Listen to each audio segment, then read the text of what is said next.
কার নেতা হবে, কিয়ামতের ময়দানে কার সঙ্গে আপনি উঠে যাবেন। আমি আপনাকে একটা কথা বলি, আমার রাসূলুল্লাহর ইন্তেকাল হয়ে গেল। আম্মা জান আয়েশা সিদ্দিকা রাদিয়াল্লাহু তাআলা আনহার হুজরা শরীফের ভিতরে আমার রাসূলুল্লাহকে কাপড় দিয়ে ঢাকা রয়েছে। গোসল হয়নি এখনো। সাহাবায়ে কেরামেরা বেকরার হয়ে রয়েছেন। ওমর তো তলোয়ার নিয়ে দাঁড়িয়েছেন। কেউ যদি বলে নবী পাক ইন্তেকাল করেছেন, তাকে কেটে টুকরা টুকরা করে দেব। হযরত ওসমান গনি তো বোবার মতো বসে আছেন, কথা বলতে পারছেন না। হযরত আবু বকর সিদ্দিক রাদিয়াল্লাহু আনহু তিনি তো বাড়িতে ছিলেন না, খবর পেয়ে চলে এলেন। আম্মা জান আয়েশা সিদ্দিকার ঘরের ভিতরে ঢুকে গেলেন। আমার নবীজির মুখের থেকে কাপড়টা সরিয়ে দিয়ে মুখে চুমু খেলেন, পেশানিতে চুমু খেলেন, আর বললেন, ইয়া রাসূলুল্লাহ, যে মওত আপনার উপরে অবধারিত ছিল, ওই মওত আর আপনার উপরে আসবে না। হযরত আবু বকর চোখের পানি ফেলতে ফেলতে আমার রাসূলুল্লাহর মুখের কাপড়টা ঢাকা দিয়ে বাইরে বেরিয়ে ওমরের পাশে দাঁড়িয়ে গেলেন। হযরত আবু বকর একটা ভাষণ দিলেন, ওমা মুহাম্মাদুন ইল্লা রাসূল কদ খলাত মিন ক্বাবলিহির রাসূল। মুহাম্মদ সাল্লাল্লাহু আলাইহি ওয়াসাল্লাম তিনি একজন নবী, বই আর কিছু নন। তবে আমি আবু বকর বলি, যারা আমার নবীকে ইবাদত করেছো, আমার নবীকে বন্দেগী করেছো, আমি আবু বকর বলি ওই নবী ইন্তেকাল হয়ে গেছে। আর যারা আল্লাহকে ইবাদত করেছো, আমি আবু বকর বলি ও আল্লাহ জিন্দা রয়েছেন। আল্লাহ মরে যাননি। কিন্তু কেউ যদি মনে করে যে আমি নবী মুহাম্মাদের ইবাদত করেছি, তাহলে সে জেনে রাখুক নবী মুহাম্মদ ইন্তেকাল করেছেন। হযরত ওমরের হুঁশ ফিরে গেল। মনে হলো যখন আয়াতটা এক্ষুনি নাজেল হয়ে জিবরাইল এক্ষুনি নিয়ে এসে ওমর তলোয়ার খাপে ঢুকিয়েছেন, সাহাবারা বল পেয়েছেন। কিন্তু একটা সমস্যা দেখা দিয়েছে, একটা বড় সমস্যা দেখা দিয়েছে। একদিকে মুহাজিরিনেরা যারা মক্কার ঘর বাড়ি ছেড়ে, জমি জায়গা ছেড়ে, বিবি বাচ্চা ছেড়ে আমার রাসূলুল্লাহর সঙ্গে মদিনায় হিজরত করেছিলেন, এরাই তো হলো মুহাজির। আর মদিনার যারা স্থায়ী বাসিন্দা, আমার নবীকে মুসলমানদেরকে সার্বিক সহযোগিতা করেছেন, তারাই হলো মদিনার আনসার। এখন এই মুহাজির আর আনসার এই দুটোর একটা দল হয়ে গেছে। দুটো খেলাফতের দাবি নিয়ে, ইমামতির দাবি নিয়ে, নেতৃত্বের দাবি নিয়ে দুটো দল দাঁড়িয়ে গেছে। কুরাইশরা বলছে আমরাই খলিফা হব, আমরাই খলিফা হব। মুহাজিররা বলছে কেন? আমরা আমাদের ঘর বাড়ি সব ছেলে মেয়ে বউজি ফেলে রেখে ইসলামের খাতিরে নবীর মহব্বতে চলে এসেছি, আমরাই হকদার, এ খলিফা বা ইমাম হব আমরা। কিন্তু মদিনার আনসাররা বলছে না, তো মক্কার লোকেরা তো তোমাদের মক্কা ছেড়ে চলে আসতে বাধ্য করেছে, একরকম তাড়িয়েই দিয়েছে। তোমরা মদিনায় আশ্রয় নিয়ে এসো গো, আমরা আমাদের জমির ভাগ দিয়েছি, আমাদের ঘরের জিনিসপত্র হাঁড়ি কুড়ি বাসনের ভাগ দিয়েছি, আমাদের টাকা পয়সার ভাগ দিয়েছি। এমনকি যার দুটো বিবি ছিল, একটা বিবিকে তালাক দিয়ে ইদ্যত অন্তে তার সঙ্গে বিয়ে পড়িয়ে দিয়েছি। শরিয়াতের প্রক্রিয়াতে যার দুটো বউ ছিল, একটা বউ তালাক দিয়ে ইদ্যত শেষ করে একজন মুহাজিরের সঙ্গে বিয়েও দিয়েছি। তোমাদের এইভাবে সহযোগিতা করেছি। আমরা যদি সহযোগিতা না করতাম, তাহলে মদিনায় তোমরা তো থাকতে পারতে না, আর হয়তো ইসলাম প্রচার হতো না। তাই আমরাই হব খলিফা, খলিফা হব আমরাই। আমার ভাইরা বাবাজিরা, দুই দল কেউ দাবি ছাড়ে না। আনসাররা বলে, মুহাজিরিনেরা বলে, খলিফা তো আমরাই হব। হযরতে আবু বকর রাদিয়াল্লাহু তাআলা আনহু তিনি দেখলেন এখনো পর্যন্ত আমার রাসূলুল্লাহর গোসল হলো না। তিনি ওই দুটো দলকে ডেকে নিয়ে গেলেন, একটা ময়দানে নিয়ে গেলেন।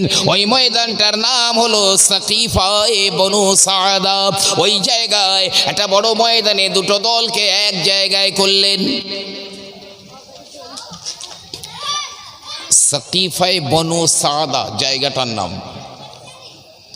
হযরতে আবু বকর রাদিয়াল্লাহু তাআলা আনহু বয়ের মাঝখানে দাঁড়ালেন, থমথমে পরিবেশ। হযরতে আবু বকর বললেন, ও মুহাজিরিনেরা, ও আনসারেরা, আমি শোনো, আমি আমার রাসূলুল্লাহকে বলতে শুনেছি, আল্লাহর নবী সোনার জবানে বলেছেন, আল আইম্মাতু ফিল কুরাইশ, ইমাম যদি হয় তো কুরাইশদের মধ্য থেকেই হবে। ইমাম হবে কুরাইশদের মধ্যে, নেতা হবে কুরাইশদের মধ্যে। তাই আমি আবু বকর বলছি, অমুক অমুক অমুক আছে, এদের মধ্যে একজনকে তোমরা ইমাম বানিয়ে নাও। হযরত ওমর রাদিয়াল্লাহু তাআলা আনহু তিনি উঠে দাঁড়ালেন, আবু বকর সিদ্দিকের কাছে হাজির হয়ে গেলেন। আবু বকর সিদ্দিকের হাতখানা ধরে নিয়ে বললেন, ও হযরত আবু বকর, আমার নবী পাক যখন মসজিদে ইমামতি করতে পারেননি, আমার নবী যখন নামাজ পড়াতে পারেননি, আল্লাহর নবী আপনাকে মসজিদে নববীর ইমামের দায়িত্ব দিয়েছিলেন। নবী যাকে ইমাম বানিয়েছেন, আমি ওমর তাকেই ইমাম বানালাম, আমি আপনাকেই খলিফা বলে বায়াত করলাম। ব্যাস, সারা দেশের লোক হযরতে আবু বকর সিদ্দিকের হাতে হাত দিয়ে বায়াত করে নিলেন। আবু বকর সিদ্দিক রাদিয়াল্লাহু তাআলা আনহু খলিফা হয়ে গেলেন সর্বসম্মতভাবে।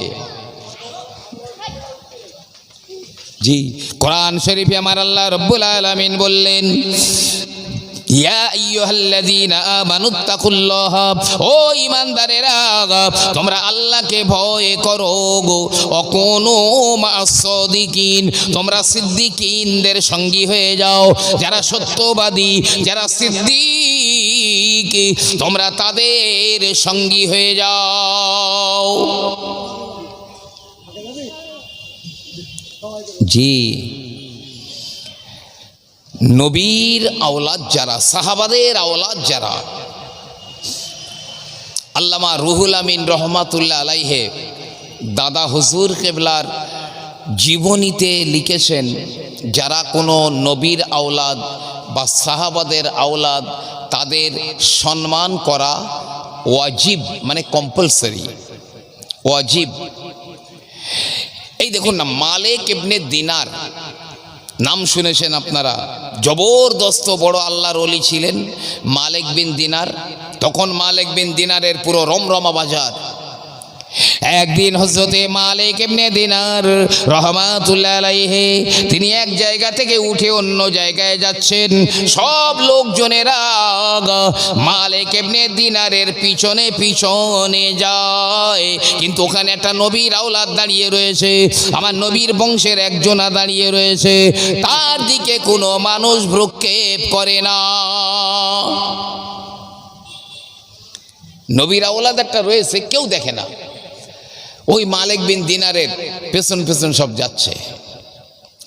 এখন এই নবীর আওলাদ জিজ্ঞাসা করছে মালিক বিন দিনারকে, হ্যাঁ গো মালিক, তোমার বাপ দিনার তো আমার বাপের গোলাম ছিল, আর সেই গোলামের ছেলে তুমিও তো গোলাম, তা তোমার সঙ্গে লোক এই ভিড় ভিড় করে যাচ্ছে, আমি একজন আওলাদে নবী, আমাকে কেউ ভ্রুক্ষেপ করছে না, ব্যাপারটা কি? মুখের উপরে মালিক ইবনে দিনার রহমাতুল্লাহ আলাইহি বলে দিলেন, হে সৈয়দ জাদা, ও নবীর আওলাদ, আপনি যে পবিত্র রক্তের ধারা বহন করে আসেন, আপনার সেই নানাজি রাসূলুল্লাহর সেই রক্তের মর্যাদা হয়তো আপনি রাখতে পারেননি, তাই মানুষ আপনার দিকে দেখছে না। আমি সেই পবিত্র রক্তের সম্মান রাখতে পেরেছি, এই কারণেই লোকে আমার পিছনে পিছনে যায়। তোমার নানাজি যে শরীয়ত এনেছে আমি পূর্ণাঙ্গ পালন করি, তাই লোকে আমার পিছনে যাচ্ছে। আর আপনি তার 16 আনা পারেন না, এই জন্যে আপনার পিছনে লোক যায় না, দেখেও না। মুখের উপরে বলে দিলেন, নবীর আওলাদের মুখের উপরে। রাতের বেলা মালিক ইবনে দিনার ঘুমিয়ে পড়েছেন, ঘুমিয়ে স্বপ্ন দেখেন রাসূলুল্লাহ হাজির হয়ে গেলেন। স্বপ্নের ভিতরে আল্লাহর নবী হাজির হয়ে গেলেন। নবী আমার বললেন, হে মালিক ইবনে দিনার, তোমার এত বড় হিম্মত কিভাবে হলো? তুমি আমার একটা আওলাদের মুখের উপরে এমন করে বেয়াদবিপূর্ণ কথা বলতে পারলে কিভাবে? এত হিম্মত তুমি কোথায় পেলে বলো? আমার এক আওলাদ, ও আমার বংশের, আর তুমি তার সঙ্গে এই রকম ব্যবহার আর কথা বলবার হিম্মত কোথা থেকে পেয়েছো? জি, মনে রাখবেন, কিতাবে এসছে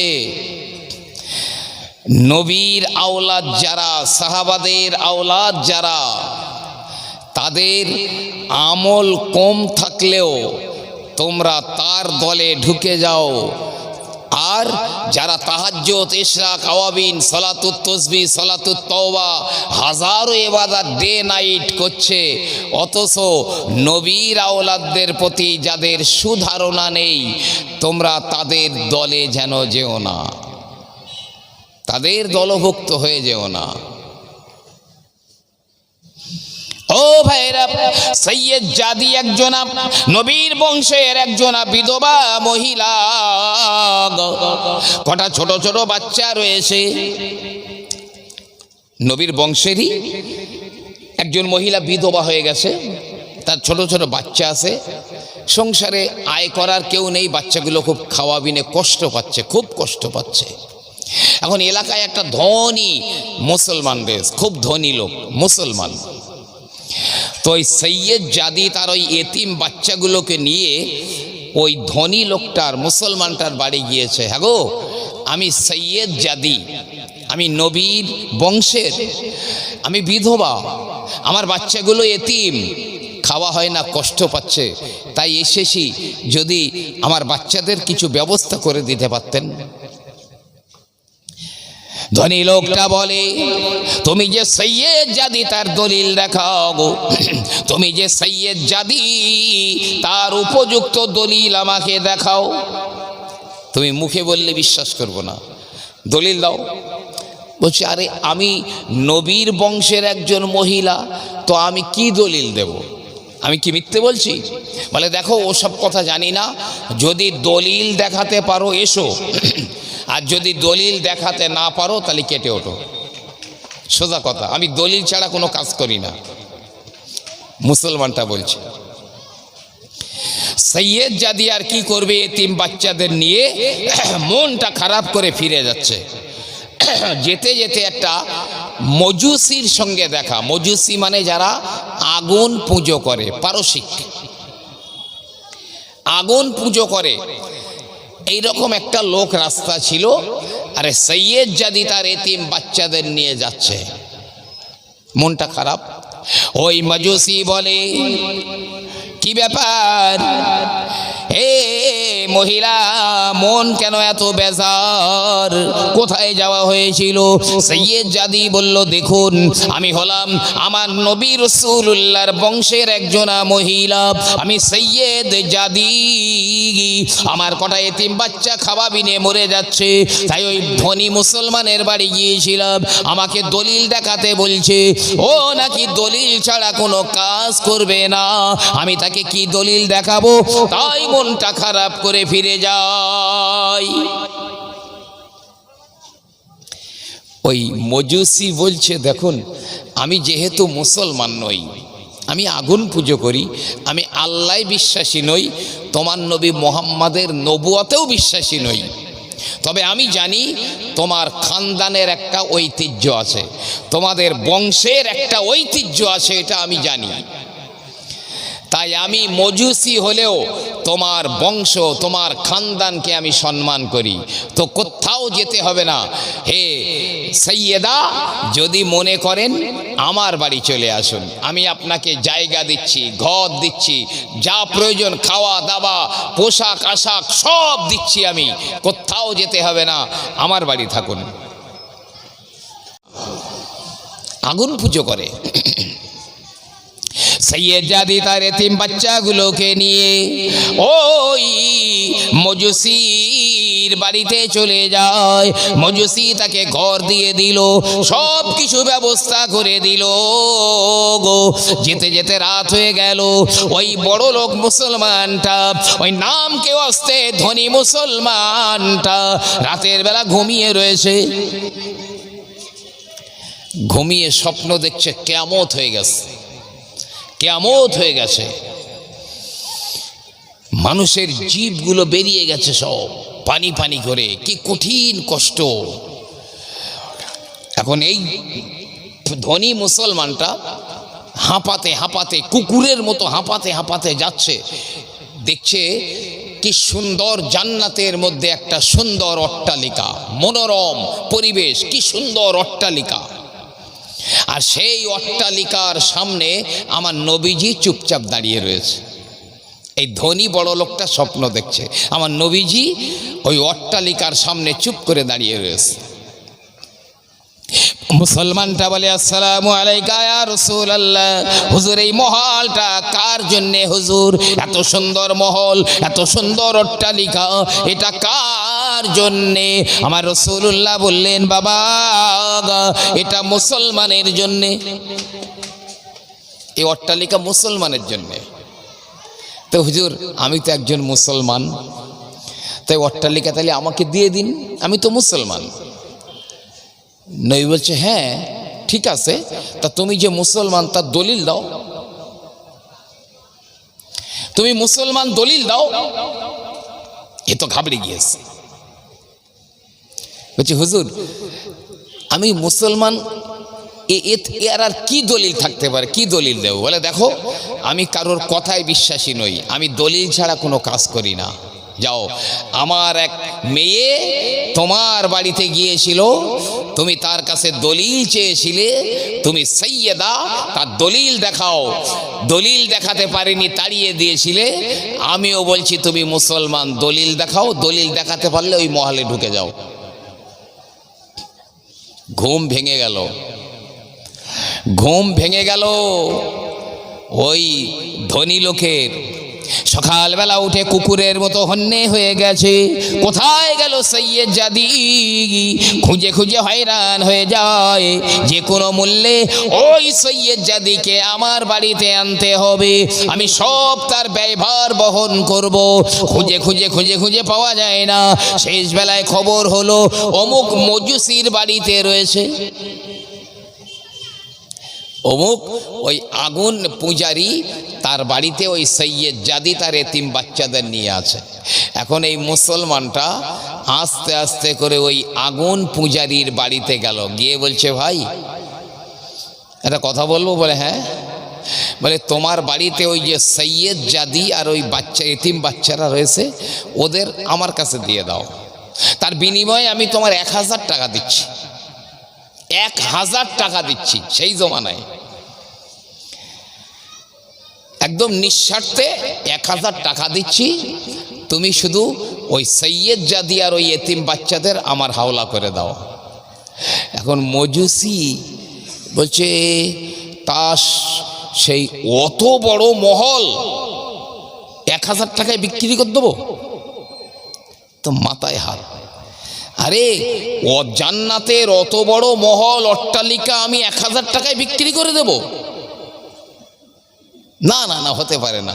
শোনো মুসলমান শোনো, তুমি সৈয়দ জাদির কাছে দলিল চেয়েছিলে, কিন্তু না না, আল্লাহর নবীও তোমার কাছে মুসলমান হওয়ার দলিল চেয়েছিলেন। শুনে রেখে দাও, আমার রাসূলুল্লাহ তোমাকে জান্নাতের ওই অট্টালিকা দেখিয়ে তোমাকে দূর করে দিয়েছেন। আর আমার প্রিয় নবী আমার বাড়ি এসে আমাকে কলেমা পড়িয়ে দিয়ে, আমার পরিবার পরিজনদের কলেমা পড়িয়ে দিয়ে ওই অট্টালিকার ভিতরে ঢুকিয়ে দিয়েছে। যে থোড়াই কেস নয়, আমি 1000 দানার তসবিহ নিয়ে শুধু ঘোরাচ্ছি সুবহানাল্লাহ সুবহানাল্লাহ। খুব বড় মুসলমান, নবী আমার প্রতি সন্তুষ্ট, অতটা সহজ নয়। নবীর আওলাদ, সাহাবাদের আওলাদ, অবশ্যই তাদের সম্মান করুন, এটা ওয়াজিব, কম্পালসারি একদম।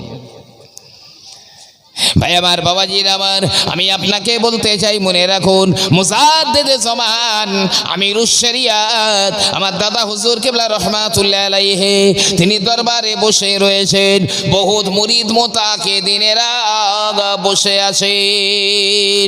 হঠাৎ করে দেখা গেল একজনা মানুষ দাড়ি নাই, দাড়িটা চাঁচা রয়েছে, ফুল প্যান্ট পরেছে, প্যান্টের ভিতরে জামাটা ইন করে দিয়েছে, উপরে একটা বেল পরা রয়েছে, একটা সিগারেট টানতে টানতে দাদা হুজুর কিবলা রহমাতুল্লাহ আলাইহির দরবারের এদিকে আসে।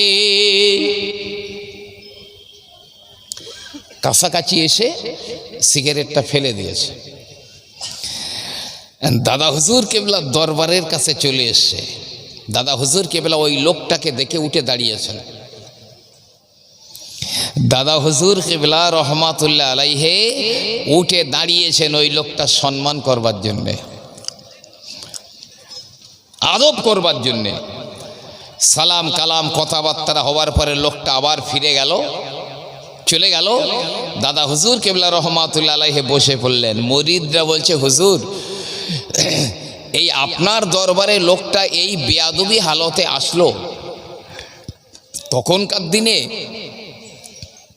কোনো পীর ওলিয়া উলিয়ার দরবারে ওই রকম ভাবে আসবার হিম্মত হতো না কারো।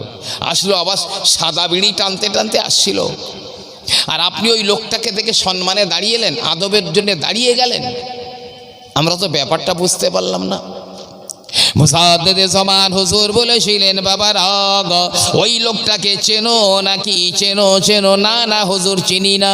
আমার দাদা হুজুর কিবলা বললেন, ও বাবারা, ওই ব্যক্তি হলো বড় পীর আব্দুল কাদের জিলানী রহমাতুল্লাহ আলাইহির আওলাদ, ওই বংশেরই একজনা মানুষ। ও বাবারা, আমি আবু বকর ফুরফুরার জমিনে দাঁড়িয়ে দেখতে পাই, বাগদাদের জমিনে বড় পীর আব্দুল কাদের জিলানী রহমাতুল্লাহ আলাইহি মাথা উঁচু করে দেখছেন আমি ফুরফুরার আবু বকর তার আওলাদের সঙ্গে কেমন ব্যবহার করি। তাই আমি উঠে দাঁড়িয়েছি।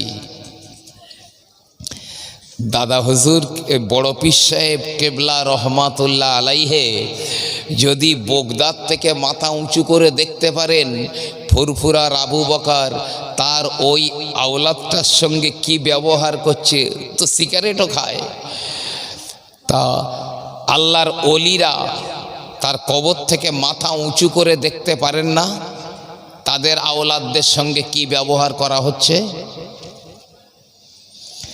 যে কুতুবউদ্দিন কাকি দেখতে পারেন না, খাজা বাকিবুল্লাহ দেখতে পারেন না, নিজামুদ্দিন আউলিয়া দেখতে পারেন না, গোরাচাঁদ দেখতে পারেন না, দাদা হুজুর কিবলা দেখতে পারেন না, আল্লামা রুহুল আমিন রহমাতুল্লাহ আলাইহি দেখতে পারেন না? অবশ্যই পারেন। ভাই আমার, বাবাজির, আমি আপনাকে আরো বলি, মনে রাখুন, জুনায়েদ বাগদাদী রহমাতুল্লাহ আলাইহির একটা কথা মনে পড়ে গেল। হযরতে জুনায়েদ বাগদাদী তো প্রথমে আল্লাহর ওলি ছিলেন না, বড় একজন পালোয়ান ছিলেন, বড় পালোয়ান ছিলেন, বাদশার পালোয়ান। আর জীবনে কোনো দিন কোনো বীর কোনো পালোয়ান ওই জুনায়েদ বাগদাদীকে মাটিতে ফেলতে পারেনি। এটা বাদশার খুব গর্ব ছিল। বিশাল গর্ব। বাদশা কখনো কখনো এই কুস্তির প্রতিযোগিতা দিতেন আর বলতেন জোনায়েদের কেউ যদি হারিয়ে দিতে পারে তাহলে তাকে এত টাকা পুরস্কার দেওয়া হবে।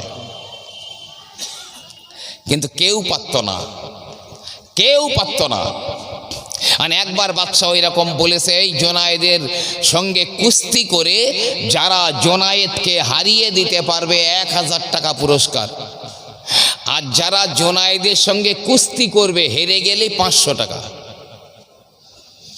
ও যে জোনায়েদের সঙ্গে কুস্তি করবার সাহস দেখিয়েছে, হেরে গেলেও 500 টাকা। আর ওই এলাকায় এক নবীর আওলাদ বাস করত, আওলাদের নবী বাস করত। লোকটা খুব কুঁড়ে, অলস, একদম খুব অলস। ও ভাইরা বাবাজিরা, বাচ্চা বাচ্চা ছেলেগুলো খাবাবি নে, বড় কষ্ট পায়। বিবি বলে, এ স্বামী, বাচ্চাগুলো মরে যায়, কাজ কাম তো করতে পারো না, তবে বাচ্চার ঘোষণা শুনেছো, জোনায়েদকে হারিয়ে দিতে পারলে 1000, আর হেরে গেলে তো 500 দেবে। জানি তুমি জোনায়েদের সঙ্গে কুস্তি করতে পারবে না, জোনায়েদ তোমাকে ফেলে দেবে, তুমি হেরে যাবে, তবে হেরে গেলেও তো 500 দেবে। ওই 500 পেলে তো বাচ্চাগুলো বাঁচবে। যাও না, একটু জোনায়েদের সঙ্গে কুস্তি করো না, হেরে তো যাবে, তো হেরে গেলেই তো 500 দেবে। এখন এই আওলাদে নবী, রসুলের আওলাদ ময়দানে হাজির, হাজার হাজার দর্শক ময়দানে। জোনায়েদ, বড় বড় পালোয়ানেরা যাচ্ছে, জোনায়েদ তাদের ধরে ফেলে দিচ্ছে মাটিতে, আছাড় মেরে দিচ্ছে। একজনাও জোনায়েদকে হারাতে পারেনি, জোনায়েদকে মাটিতে ফেলতে পারেনি। শেষ বেলায় এই কুঁড়ে অলস লোকটা ময়দানে নেমেছে। লোকেরা তো হেসে বাঁচতেস না।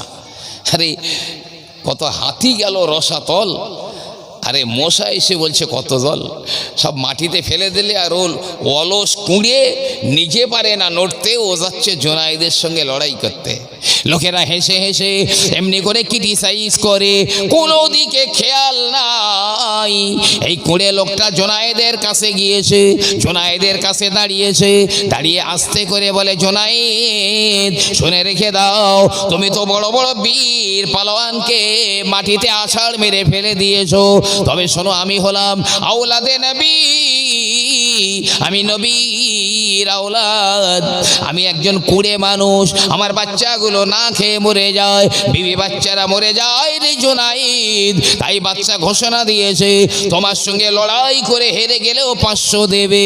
তাই আমি তো জিততে তো পারবো না, তোমার কাছে আমার আর যুগ, যদি শুধু একটা বার তোমার হাতে হাত লাগাই কুস্তি করার জন্যে, তবুও 500 টাকা পেলে আমার বাচ্চাগুলো বেঁচে যাবে। তোমার কাছে আবেদন, তুমি যেন আমাকে জোর করে ফেলে দিও না, ছাড় মেরে দিও না। এতটুকখানি কাজ আমার করো, আমি নবীর আওলাদ। জোনায়েদের মনটা ভেঙে গেল, ভাবান্তর হলো। বিশ্বজোড়া আমার খ্যাতি, যশ, সম্মান, কিন্তু ধিক আমার সম্মানে আর যশ আর খ্যাতিতে। আমার নবীর আওলাদ কষ্ট পাচ্ছে, আর আমি আমার সম্মান নিয়ে বেঁচে থাকবো? দরকার নেই আমার সম্মানে। আমি যদি আমার নবীর একটা আওলাদকে একটুখানি যদি সহযোগিতা করতে পারি, তাহলে হয়তো এটাই আমার ময়দানে মাহশরে বাঁচবার একটা বড় ওসিলা হয়ে যাবে, আমার নাজাতের একটা বড় ওসিলা হয়ে যাবে। যুদ্ধ বেঁধে গেল, কুস্তি বেঁধে গেল গো। ওই কুঁড়ের সঙ্গে, কুঁড়ে লোকটার সঙ্গে জোনায়েদ কুস্তি করে, তবে জোনায়েদ যেন আর পেরে উঠছে না এই কুঁড়ের কাছে। এই কুঁড়ে লোকটার কাছে জোনায়েদ যেন আর পেরে উঠছে না। এখন এই কুঁড়ে লোকটা একবার একটু জোনায়েদকে ঠেলে দিয়েছে, আর জোনায়েদ ইচ্ছা করে নিজে নিজে মাটির উপরে পড়ে গেছে, ঢপ করে পড়ে গেছে। আর যেই পড়ে গেছে, কুঁড়ে লোকটা জোনায়েদের বুকের উপরে উঠে বসেছে। লোকেরা তো শিশি করছে, আরে বাচ্চা আবার এই পালোয়ান নিয়ে গর্ব করে। একটা কুঁড়ে মানুষের কাছে জোনায়েদ এইভাবে পরাজিত হয়ে গেল। জোনায়েদ খুব চেষ্টা করছে উঠবার জন্যে, কিন্তু ওই কুঁড়ে লোকটাকে ফেলে দিয়ে থানাও ঠেলে উঠতে পারছে না। তাও অনেক কষ্টে শিষ্টে উঠে পড়েছে জোনায়েদ, উঠে আবার শুরু করে কুস্তি, কিন্তু তবুও পাচ্ছে না।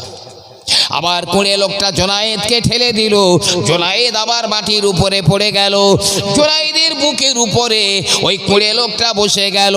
জোনায়েদ হেরে গেল, প্রমাণ হয়ে গেছে কুঁড়ে লোকটাই জয়ী হয়ে গেছে। লাখ মানুষেরা ছি ছি করতে করতে বেরিয়ে চলে যায়। বাদশা বলে, এ কুলাঙ্গার, এই জোনায়েদ, যা যা আমার রাজ্য থেকে সূর্য ডোবার আগে বেরিয়ে যা। তোর মতো কুলাঙ্গারের চেহারা আমি দেখতে চাই না।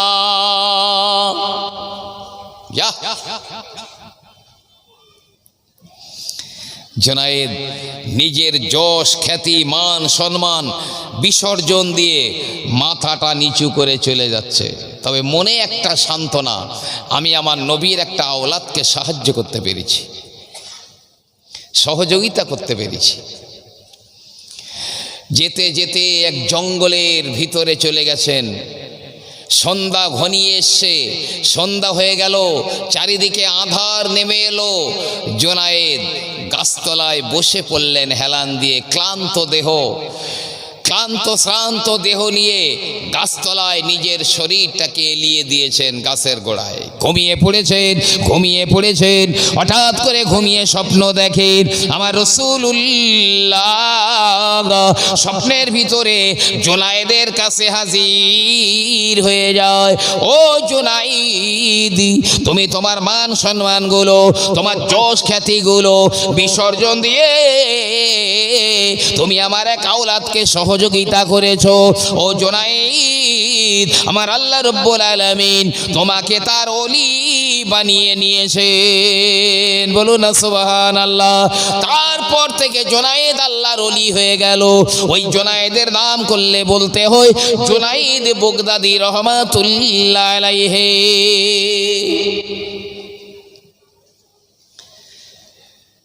নবীর আওলাদকে অসম্মান করা, কষ্ট দেওয়া, আমার নবীকেই কষ্ট দেওয়া। নবীর আওলাদদের সহযোগিতা করা, তাদের আমার নবীকেই সহযোগিতা করা। বাদশাহ আব্দুল মালিক ইবনে মারওয়ানের কথা মনে পড়ে যায়। বাদশাহ আব্দুল মালিক ইবনে মারওয়ান, তিনি নবীর আওলাদদের বড় ভালোবাসতেন, প্রচণ্ড ভালোবাসতেন, এবং বছরে বছরে নবীর আওলাদদের আপনার কিনা 1000 করে বা 5000 করে টাকা ভাতা দিতেন, নজরানা দিতেন। শুধু একটাই কারণ, এ নবীর আওলাদ। এই জন্যে মানে একদিন বাদশাহ আব্দুল মালিক ইবনে মারওয়ান রাস্তা দিয়ে যাচ্ছেন কোথাও, দেখেন নবীর আওলাদ মনে করে যাদের টাকা দেওয়া হতো তাদের মধ্যে একজনা রাস্তা দিয়ে যাচ্ছে, তবে পা ঠিক পড়ছে না, মদ খেয়ে যাচ্ছে। পা ঠিক পড়ছে না, মদ খেয়েছে, মাতাল। বাদশা বলছে, ইস, এতদিন তাহলে আমি একে মদের টাকা দিয়ে গেলাম বছরে বছরে, তবে আজ থেকে এই মদের টাকা আমি আর যোগান দিতে পারবো না। নির্দিষ্ট তারিখ এসে গেল, টাকা দেওয়ার তারিখ এসে গেল। বাদশা আব্দুল মালিক ইবনে মারওয়ান বসে রয়েছে, নবীর আওলাদেরা একে একে হাজির হয়ে গেল গো। সবাইকে পরিমাণ মতো ভাতা দিয়ে দিলেন, কিন্তু ওই লোকটা যখন এসেছে ভাতা নেওয়ার জন্যে, বাদশা মুখের উপরে বলে দিয়েছেন, তোমার মদের টাকা আজ থেকে আমি আর দিতে পারবো না। আসতে পারো। বাস্তব তো লোকটা মদ খায়, বাস্তবেই মদ খায়।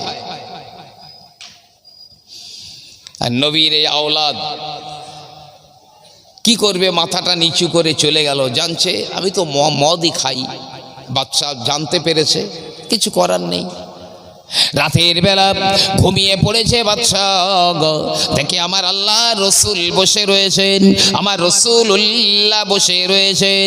বাদশাহ আমার নবীকে দেখে সালাম করে, আসসালামু আলাইকা ইয়া রাসূলুল্লাহ। প্রিয় নবী আমার সালামের জবাব দিলেন না, মুখখানা ঘুরিয়ে নিয়েছেন, অন্যদিকে ঘুরিয়ে নিয়েছেন। বাদশা আবার নবী যেদিকে ঘুরেছেন ওই দিকে গিয়েছে, আসসালামু আলাইকা ইয়া রাসূলুল্লাহ। নবী মুখটা ঘুরিয়ে নিয়েছেন, আবার সালামের জবাব দিলেন না। বাদশা বলছে, হুজুর আমি আপনাকে প্রচণ্ড ভালোবাসি হুজুর, আপনার আওলাদদেরও ভালোবাসি, আর যারই কারণে প্রতি বছরে বছরে আপনার আওলাদদের এত করে টাকা ভাতা দেই আমি হুজুর। কি অপরাধ করলাম, আমার সালামের জবাব দিচ্ছেন না, আমার থেকে মুখটা ঘুরিয়ে নিচ্ছেন।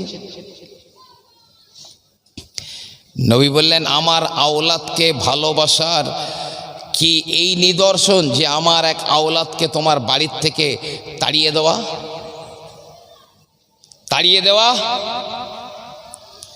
বাদশা বলছি, রাসূলুল্লাহ ও তো মদ খায় হুজুর, ও মদ খায় বলেই তো আমি ওকে তাড়িয়ে দিয়েছি। নবী বলছে, আচ্ছা তুমি যে ওকে টাকা দাও বছরে বছরে, ওর ভালোবাসায় না আমি রসুল আমার ভালোবাসায়?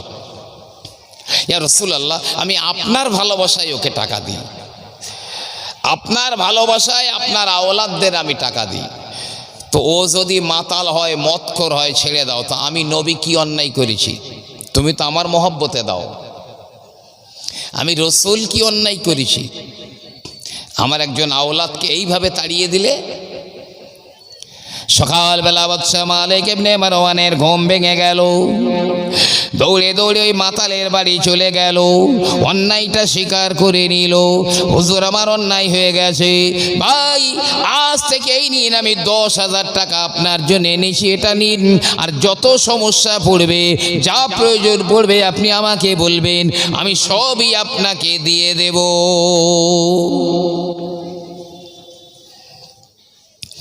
মনে রাখবেন, ময়দানে মাহশরে আপনার ইমাম সহ আপনাকে ডাকা হবে। কিয়ামতের ময়দানে প্রত্যেকটা জাতিকে তাদের ইমাম সহ ডাকা হবে।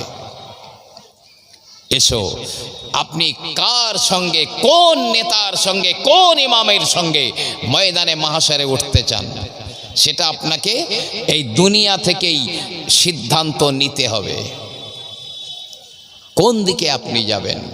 মনে রাখবেন ভাই আমার, কিয়ামতের ময়দানে কঠিন অবস্থা হয়ে যাবে, কঠিন অবস্থা হয়ে যাবে।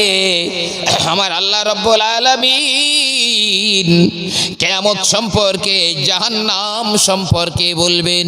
যাদের ইমাম ভালো হবে তাদেরকে ইমামের সঙ্গে জান্নাতে পাঠিয়ে দেবেন, যাদের ইমাম হবে খারাপ, যাদের ইমাম হবে বেঈমান কাফের, ওই তাদের সঙ্গে তাদেরকে জাহান্নামে দেওয়া হবে। জি হ্যাঁ, সব সময় মনে রাখতে হবে, খেয়াল রাখতে হবে, আমার অগ্রণী কে হবে, আমার আইনদাতা কে হবে, আমার উপরে নেতৃত্ব প্রদান করবে কে। ময়দানে মাহশরে, হাসরের ময়দানে সূর্য 1 মাইলের মধ্যে নেমে আসবে। আমি বলেছি অনেকবার, আজকেরও আবার একবার বলছি, তবে তার আগে একটা বার দরুদ শরীফ, আল্লাহুম্মা সাল্লি আলা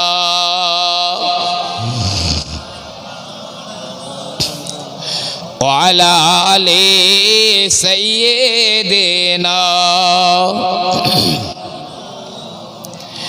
आप आई तो दो आलम में बाहर आई है, आप आई तो दो आलम में बाहर आई है, फूल महके हैं सितारों ने जिया पाई है। अल्लाहुम्मा सल्ले अला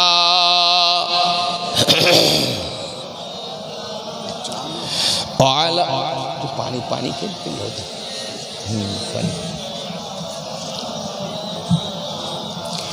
সূর্য এখন জমিন থেকে 9,30,00,000 মাইল দূরে। আর সূর্যের যে উত্তাপ, এই উত্তাপের 20 কোটি ভাগের, সূর্যের উত্তাপটাকে 20 কোটি ভাগ করেন, 1 ভাগ দুনিয়ায় পড়ে, বাকিটা উপরে চলে যায়। তাই এই বৈশাখ জ্যৈষ্ঠ মাস আসলে কি অবস্থা হবে, ঘরে থাকা যায় না, কেউ কোল্ড ড্রিঙ্কস, কেউ বরফের পানি, যে কেউ গাছতলায়,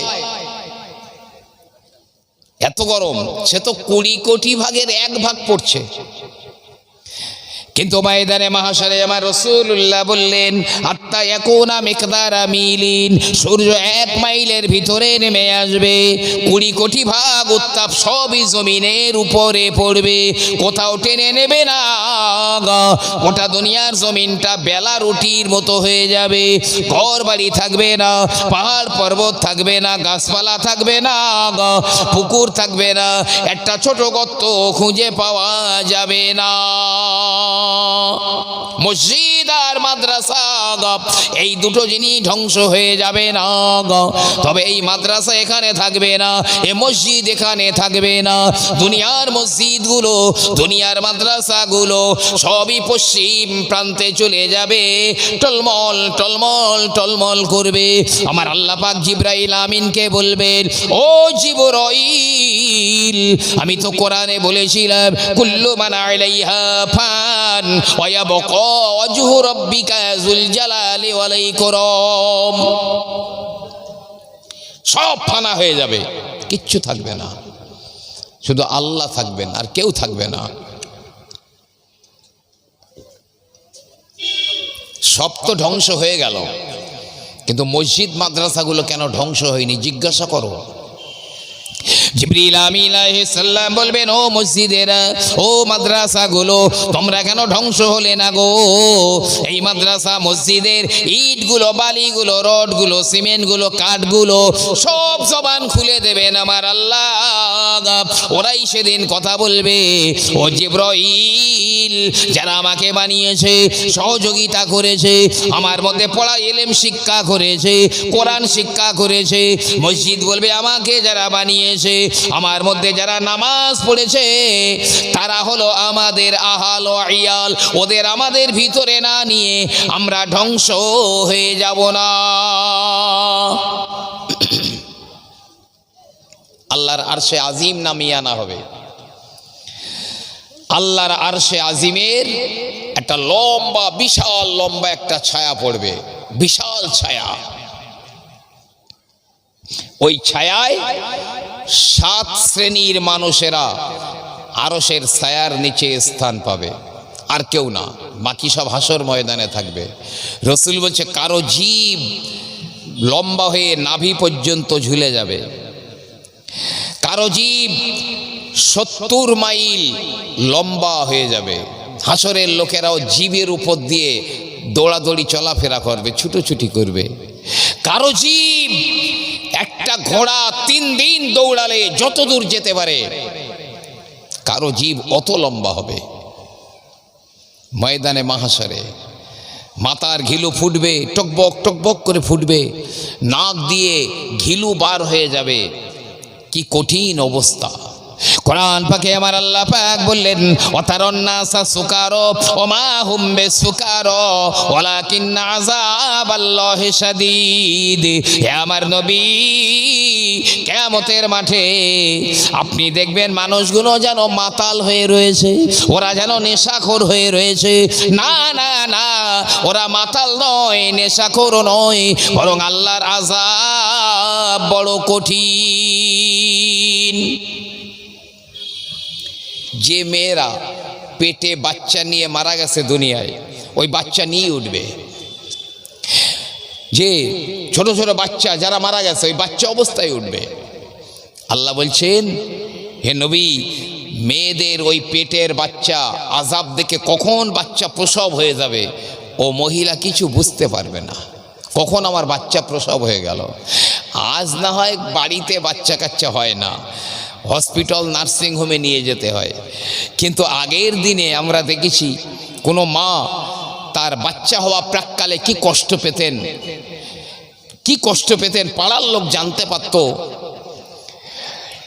ময়দানে মাহাশরে সেই বাচ্চা কখন প্রসব হয়ে যাবে ও কখন বুঝতেই পারবে না। আল্লাহ রাব্বুল আলামিন বলেন বাচ্চাগুলো ময়দানে মাহাশরে বাচ্চা অবস্থায় উঠে যাবে, কিন্তু না না, ওদের আল্লাহর আযাব দেখে বাচ্চাদের এমনি চুলগুলো পেকে সাদা হয়ে যাবে, গায়ের চামড়াগুলো বুড়ো মানুষের মতো ঝুলে পড়বে আল্লাহর কঠিন আযাব দেখে। ও ভাইরা, আল্লাহ রাব্বুল আলামিন জাহান্নামকে ৭০,০০০ শিকল দিয়ে বেঁধে রেখে দিয়েছেন।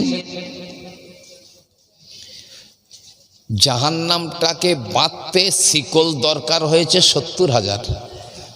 কিয়ামতের ময়দানে মানুষ দাঁড়াবে ১২০টা লাইন, কিয়ামতের দিনে ১২০টা লাইন, এক একটা লাইন লম্বা হবে ৪০,০০০ বছরের রাস্তা সমান দূরত্ব। এক একটা লাইন। জান্নাতে যাবে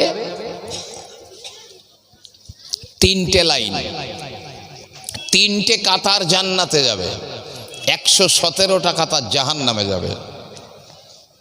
আমার আল্লাহ রাব্বুল আলামিন আদম নবীকে ডেকে ডেকে বলবেন, ও আদম, তোমার সন্তানদের জাহান্নামী আর জান্নাতীদের আলাদা করে দাও। আদম নবী আলাইহিস সালাম বলবেন, আল্লাহ, হাজারে কটা জান্নাতে যাবে আর কটা জাহান্নামে যাবে? রব্বুল আলামিন বলবেন, ও আদম, ১,০০০-এর ভিতরে একটা জান্নাতে দাও গো, আর ৯৯৯খানা জাহান্নামে দাও। জি, বাচ্চাগুলো বুড়ো হয়ে যাবে, মেয়েদের বাচ্চা প্রসব হয়ে যাবে, মাতাল হয়ে যাবে। নবী বলছেন, আয়েশা, ময়দানে মাহশরে কারো গায়ে কাপড় থাকবে না।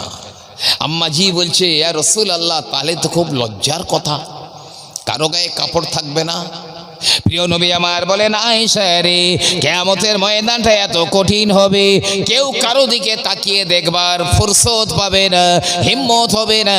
সবাই ওই সূর্যের দিকে তাকিয়ে তাকিয়ে কাঁদবে, আল্লাহ বাঁচাও বাঁচাও বাঁচাও বাঁচাও, পানি দাও পানি দাও পানি দাও গো। চোখের পানি এত পরিমাণ বয়ে যাবে, চোখের পানিতে সমুদ্র বয়ে যাবে, চোখে আর পানি থাকবে না। তখন কেঁদে কেঁদে চোখ দিয়ে রক্ত বেরিয়ে যাবে, এত রক্ত বার হবে, বড় বড় সমুদ্রের মতো রক্তের দরিয়া হয়ে যাবে।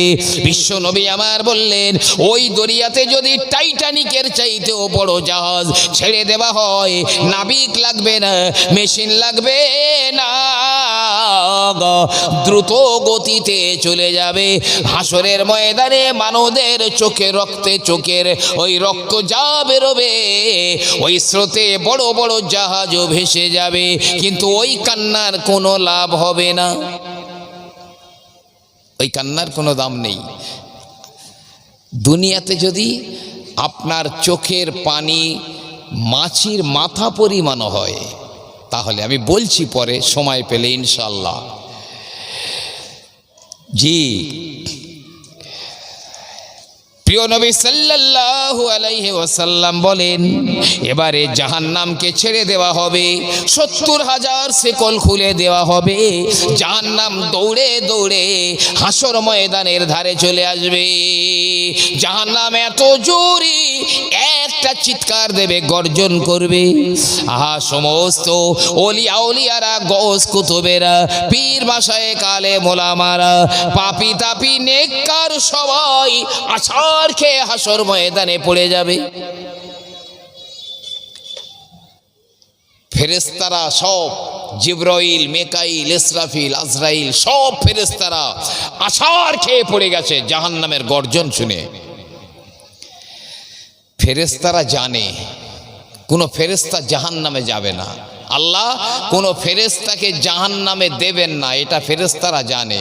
তারপরেও পরিস্থিতির ভয়াবহতা দেখে সব ফেরেশতারা পর্যন্ত পড়ে গিয়ে কাঁদছে, আল্লাহ বাঁচাও আল্লাহ বাঁচাও আল্লাহ বাঁচাও। আদম থেকে শুরু করে ঈসা নবী পর্যন্ত তামাম নবী রসুলেরা আছাড় খেয়ে পড়ে গিয়েছে ময়দানে মাহাশরে। আদম নবী পড়ে গিয়ে কাঁদে, আপনার নূহ নবী পড়ে গিয়ে কাঁদে, মুসা নবী, ঈসা নবী সব কাঁদে, কেঁদে সারে সার হয়ে যায়। ওই দেখুন খলিলুল্লাহ ইব্রাহিম খলিলুল্লাহ, যিনি হলেন জাতির পিতা, ওই ইব্রাহিম খলিলুল্লাহ তিনি অসহায় হয়ে পড়ে রয়েছেন, কাঁদে, আল্লাহ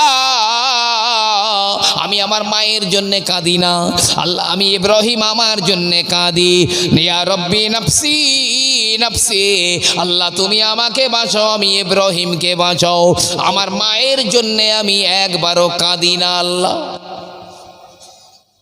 তো ইব্রাহিম নবীর কথা, আল্লাহ যাকে বন্ধু করেছেন, বন্ধু করেছিলেন,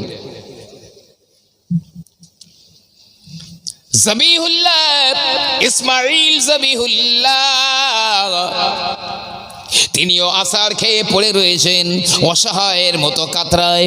ও রব্বুল আলামিন, আল্লাহ আমি কারো জন্যে